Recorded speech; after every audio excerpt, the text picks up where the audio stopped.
का पिछले 10 वर्षों में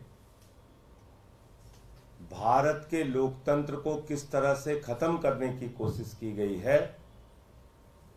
पिछले 10 वर्षों में ऑपरेशन लोटस चलाकर अलग अलग सरकारों को कैसे गिराने की कोशिश की गई है, इसका जीता जागता उदाहरण आप लोगों के सामने है। और जो सूरत से शुरुआत हुई है वो इस बात का संकेत है कि 10 साल में ऑपरेशन लोटस चलाकर बीजेपी ने अलग अलग राज्य सरकारों को तोड़ा, विधायकों को तोड़ा, सरकारों को गिराया। लेकिन 2024 के बाद इस देश में चुनाव नहीं होगा। सूरत इसकी शुरुआत है। सूरत तो झांकी है, पूरा देश बाकी है। पूरे देश में भारतीय जनता पार्टी चुनाव खत्म करेगी। मैं 140 करोड़ लोगों से निवेदन करना चाहता हूं, यह आपका अंतिम चुनाव है। इसके बाद आपको वोट करने का अधिकार नहीं मिलेगा। और आपने देखा, कभी आपने नहीं सुना होगा, लोकसभा का चुनाव देश की सत्ताधारी पार्टी बगैर मतदान के जीत जाती है, बगैर वोट के जीत जाती है, बगैर चुनाव के जीत जाती है। सूरत में सारे कैंडिडेट्स का पर्चा खारिज कर दिया गया। न सिर्फ कांग्रेस का, बाकी सारे दलों का भी पर्चा खारिज कर दिया गया। बाकी निर्दलीय उम्मीदवारों का भी पर्चा खारिज कर दिया गया। और चुनाव के पहले प्रमाण पत्र हाथ में भाजपा के कैंडिडेट को पकड़ा दिया गया। 2024 के बाद यही देश में होने जा रहा है। खाली दिखावे के लिए एक संविधान होगा जो नागपुर का आरएसएस का संविधान होगा, जिसमें आरक्षण की व्यवस्था नहीं होगी, जिसमें किसान के अधिकार की बात नहीं होगी, जिसमें महिलाओं के, युवाओं के रोजगार की बात नहीं होगी, उनके सुरक्षा की बात नहीं होगी।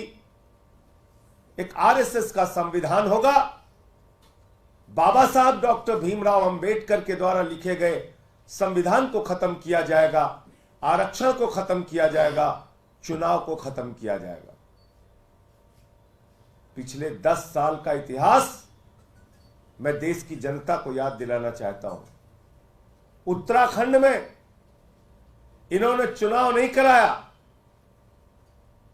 सरकार कांग्रेस की तोड़ के गिरा दी, अपनी सरकार बना ली। अरुणाचल में चुनाव नहीं कराया, जोड़ तोड़ करके सरकार बना ली। महाराष्ट्र में ईडी का, सीबीआई का, इनकम टैक्स का छापा मरवा के, भय दिखा के चुनाव नहीं कराया, सरकार तोड़कर बना ली।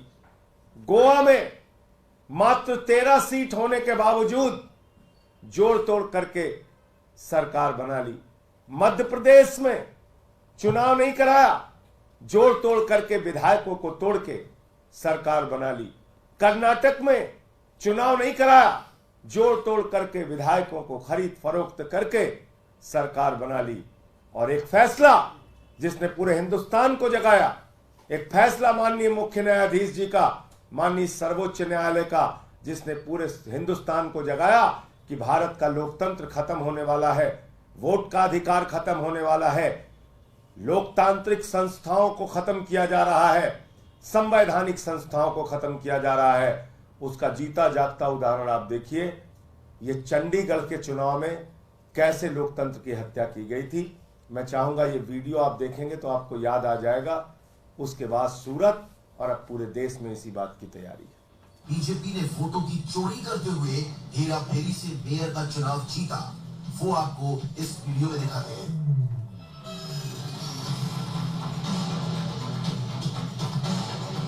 अब यहां से शुरू होती है भाजपा की असली साजिश। आपको काउंटिंग पर लगे इस कैमरे से दिखाते हैं कि कैसे भाजपा देश के लोगों के साथ धोखाधड़ी करती है। भाजपा के पीठासीन अधिकारी 36 वोटों की काउंटिंग शुरू करते हैं और पहचान कर एनडीआर गठबंधन की वोटों को खराब करने के अपने प्लान को अंजाम देते हैं।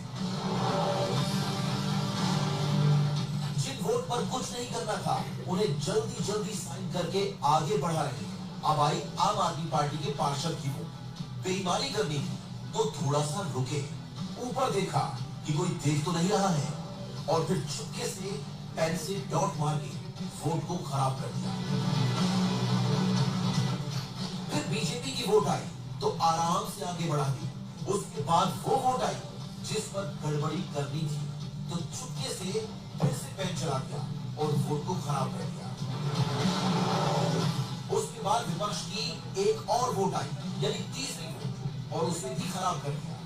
फिर चौथी वोट खराब की, फिर पांचवी वोट खराब की, उसके बाद छठी, फिर सातवीं और ये 8 वोट। आपने देखा 8 वोट कैमरे के सामने खराब करते हुए रंगे हाथ भारतीय जनता पार्टी पकड़ी गई। तो इसलिए मैं कहता हूं, जब लल्लू सिंह भाजपा का सांसद उसके मुंह से निकल गया कि संविधान बदलना है, 400 सीट दे दो। अरुण गोविल जी वो कहते हैं 400 सीट दे दो, संविधान बदलना। ज्योति मिर्धा कहती है 400 सीट चाहिए, संविधान बदलना है। अनंत हेगड़े भारतीय जनता पार्टी के केंद्र सरकार के मंत्री रहे, कहते हैं 400 सीट दे दो, संविधान बदलना है। संविधान बदलेंगे, आरक्षण खत्म करेंगे, चुनाव को खत्म करेंगे।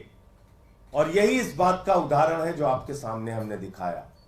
चंडीगढ़ में हुआ, सूरत में हुआ, अलग अलग राज्य सरकारों को पिछले 10 वर्षों में तोड़ तोड़ के गिराया गया। ED, CBI, income tax department, हमने तो नारा दिया है, भाजपा के 3 है भाई, मुझे माल भी दिया जाए। ED, IT, CBI. हमारे साथ अब आपको और दिखाता हूं अमित शाह के क्षेत्र में कैंडिडेट के साथ क्या हुआ। तो बचा लो। ये गांधीनगर के, ये गांधीनगर का प्रत्याशी है। इसका देशवासी लोगों से अपील कर रहा हूँ, कोटि प्रणाम। साथियों, मैं गुजरात के गांधीनगर को सभा शेयर करो, जिला शेयर करो। मतलब किया था अखिल भारतीय परमात्मा जी से, मुझसे जबरदस्ती फॉर्म वापस दिलवाया जा रहा है, मुझे हाईजैक कर लिया गया है। अमित शाह साहब के लोगों ने मुझे हाईजैक कर लिया है। हो सकता है हमारी मौत भी हो जाए, मुझे मार भी दिया जाए, कुछ भी हो सकता है हमारे साथ। मैं देशवासियों से अपील करता हूं, इस देश को बचा लो। ये देश खतरे में है, ये देश खतरे में है। देश के लोगों से अपील कर रहा हूं, देश को बचा लो।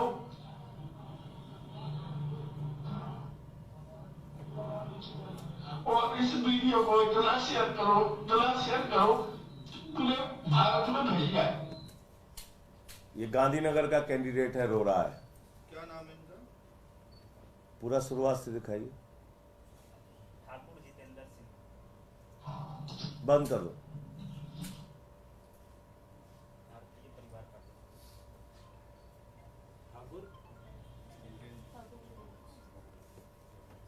तो आपने देखा कि किस तरीके से इन्होंने पूरे देश में एक कोहराम मचा रखा है। डंडे के जोर से शासन को चलाना चाहते हैं, चुनाव को खत्म करना चाहते हैं, बगैर चुनाव के ये लोग जीतना चाहते हैं। आपका कोई प्रश्न हो तो आप पूछ सकते हैं। कल दिल्ली में भी मेयर चुनाव है और प्रिसाइडिंग अधिकारी को लेकर के मंत्री का कहना है कि बगैर उनसे कंसल्ट किए नाम भेज दिया गया। आपको लग रहा है कल के चुनाव में ऐसा कुछ हो सकता है? देखिए, इसके बारे में जो हमारे संबंधित विभाग के मंत्री हैं वो सारी बात आपके सामने रखेंगे। मैं कोई आधी अधूरी बात रखूं तो ठीक नहीं है। आशंका है आपको ऐसा हो सकता है? मैं फिर कह रहा हूं कि उनको विस्तृत जानकारी है इस विषय की, जो हमारे संबंधित विभाग के नगर विकास विभाग के मंत्री हैं सौरभ भारद्वाज जी, वो आपको विस्तार से इसके बारे में बताएंगे। सर, तिहाड़ में एक घटना घटी है, तिहाड़ में जहां पर वर्चस्व की लड़ाई में 4 लोग जो घायल हो गए हैं और जेल के अंदर ही कैदियों में आपस में भिड़ंत हुई है। आपको मालूम है जेल के अंदर हत्या भी हो चुकी है, एक नहीं कई हत्या हो चुकी है। तो जब मैं कहता हूं कि अरविंद केजरीवाल की जान को खतरा है, जब मैं कहता हूं कि अरविंद केजरीवाल के खिलाफ गहरा षड्यंत्र चल रहा है, जब मैं कहता हूं कि अरविंद केजरीवाल के जीवन के साथ ये लोग खिलवाड़ कर रहे हैं, तो आप लोग यकीन नहीं करते।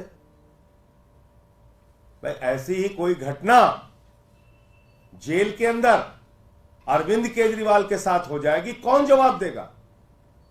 बाद में मुंह बना के कैमरे पे आ जाएंगे लोग, बाद में मुंह बना के कैमरे पे आ जाएंगे। जब तिहाड़ जेल के अंदर हत्या की घटना हो चुकी है, एक नहीं कई हत्या, मैं बता रहा हूं पिछले 1-1.5 साल का रिकॉर्ड उठा के देख लीजिएगा। तो अरविंद केजरीवाल के साथ भी ऐसी घटना को ये लोग अंजाम दिला सकते हैं।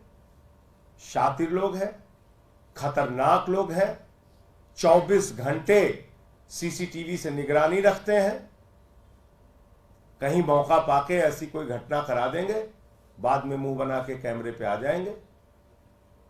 इसलिए मैं कह रहा हूं अरविंद केजरीवाल की जिंदगी को जेल के अंदर खतरा है, उनके जीवन को खतरा है और उनके खिलाफ गहरा षड्यंत्र चल रहा है। 23 दिन तक तो उस आदमी को इंसुलिन नहीं दी गई, तो ये तो जानलेवा कार्रवाई है ना।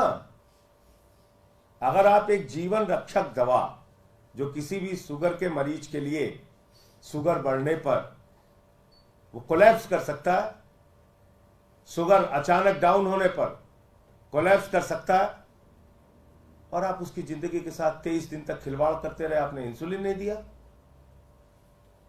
इतना हो हल्ला हुआ तो इंसुलिन दिया आपने।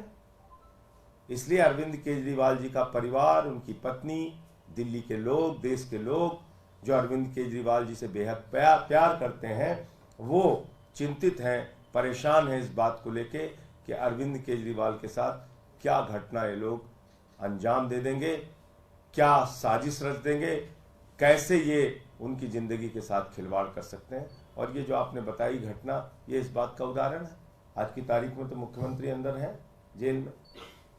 सिक्योरिटी बढ़ाने की भी मांग करेंगे आप इस मामले के बाद? स्पेशली भाई एक चीज आप मुझे बताइए, एक सिटिंग चीफ मिनिस्टर, 3 बार के चीफ मिनिस्टर को आप जब उनको अपराधियों की तरह, आतंकवादियों की तरह मुलाकात करा रहे हैं, आप उनको इंसुलिन जैसी उनके जीवन के लिए जरूरी दवा नहीं दे रहे हैं, आप उनकी पत्नी से भी मुलाकात शीशे की दीवार खड़ी करके कराते हैं, आप उनकी मंत्री की मुलाकात कैंसिल कर देते हैं, उनके सांसद की मुलाकात कैंसिल कर देते हैं, तो ये किस बात का संकेत है? ये क्या बताता है?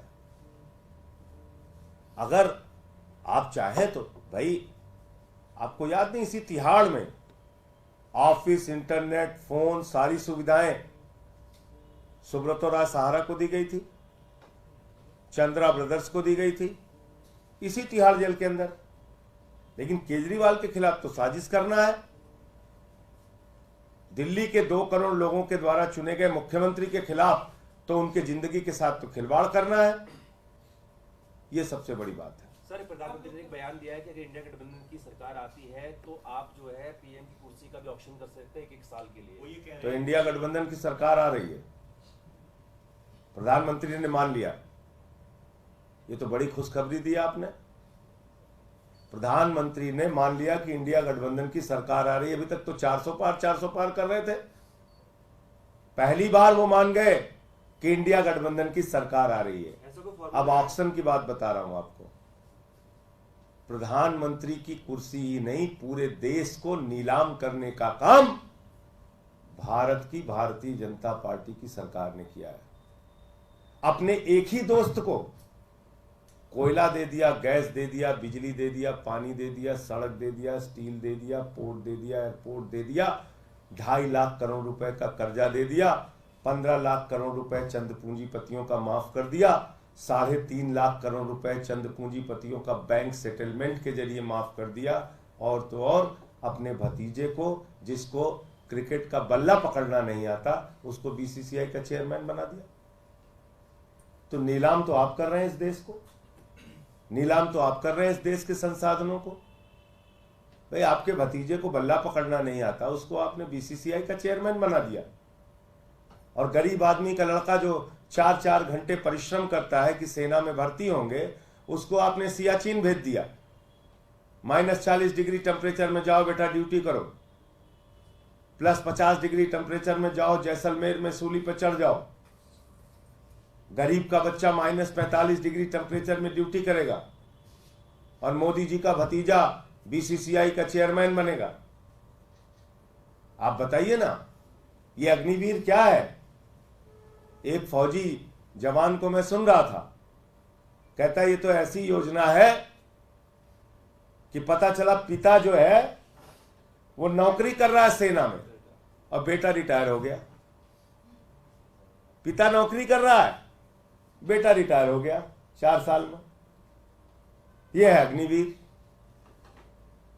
तो इसलिए इस देश को कौन नीलाम कर रहा है, इस देश के संसाधनों को कौन नीलाम कर रहा है, और प्रधानमंत्री के, भारत के प्रधानमंत्री की कुर्सी की बोली तो पाकिस्तान के व्यापारियों तक ने लगा दी, बिना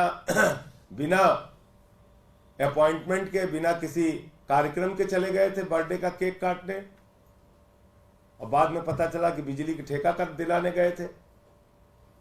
नहीं गए थे बिजली का ठेका दिलाने, बिजली, स्टील,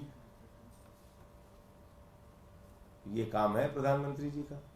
आप लोग की जनसभा और रैलियां सब कर दिए, सुनीता केजरीवाल सभी 4 सीटों पे रैली करेंगे, इस बारे में कुछ डिटेल? जो हमारे प्रचार के कार्यक्रम को और दिल्ली के अंदर जो हमारा कार्यक्रम बना है अलग अलग नेताओं के प्रचार का, उसकी विस्तृत जानकारी आपको दी जाएगी। कल सुनीता केजरीवाल जी का, जैसे आपने बताया, अलग अलग क्षेत्रों में उनके प्रचार अभियान की शुरुआत हो रही है। भगवंत मान जी भी आएंगे, वो भी प्रचार करेंगे दिल्ली के अंदर। और भी जो हमारे नेतागण हैं, वो चाहे गोपाल राय जी हों, आतिशी जी हों, सौरभ जी हों, संदीप पाठक हों, हम सब लोग जाकर प्रचार कर रहे हैं। हमारा एक ही नारा है, जेल का जवाब वोट से दीजिए।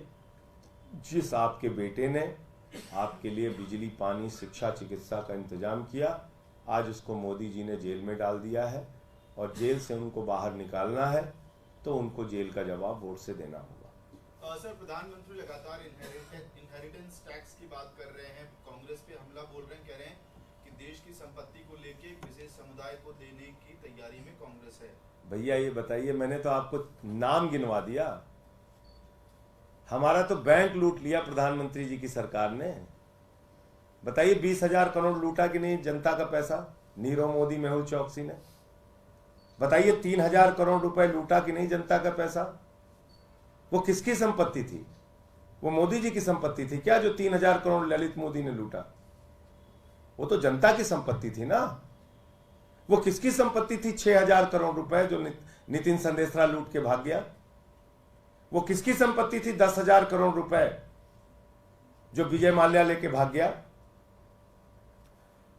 वो किसकी संपत्ति थी 15 लाख करोड़ रुपए जो मोदी जी ने अपने दोस्तों का माफ कर दिया?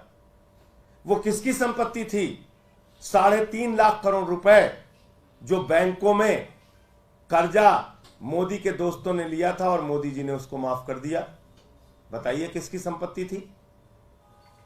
मैं आपको कहता हूं, इंडिया गठबंधन की सरकार बनेगी। ये जितने बेईमान हैं, जिनकी संपत्तियां नरेंद्र मोदी जी ने माफ की है, जिनकी संपत्तियों पर नरेंद्र मोदी जी का संरक्षण है, जिनकी संपत्तियां भारत के लोगों को लूटकर दिन दूना रात चौगुना बढ़ाई गई हैं, जो 2.5 लाख करोड़ रुपए का कर्जा लेके बैठा हुआ है, जिसने प्रधानमंत्री जी ने देश की जनता का 15 लाख करोड़ रुपए अपने दोस्तों पर लुटवाया है, इस सब की जांच होगी। और सारा पैसा, इन लुटेरों का सारा पैसा जनता को, गरीबों को दिया जाएगा। स्कूल बनवाए जाएंगे, अस्पताल बनवाए जाएंगे। पूरे देश को लूट के कंगाल कर दिया। अभी भी बात करते हो आप? पोर्ट, एयरपोर्ट, स्टील, कोयला, गैस सब अपने दोस्त को देते हो। मोदी जी के लिए उनके दोस्त प्राथमिकता हैं। मोदी जी अपने दोस्तों के लिए काम कर रहे हैं, देश के लिए काम नहीं कर रहे हैं।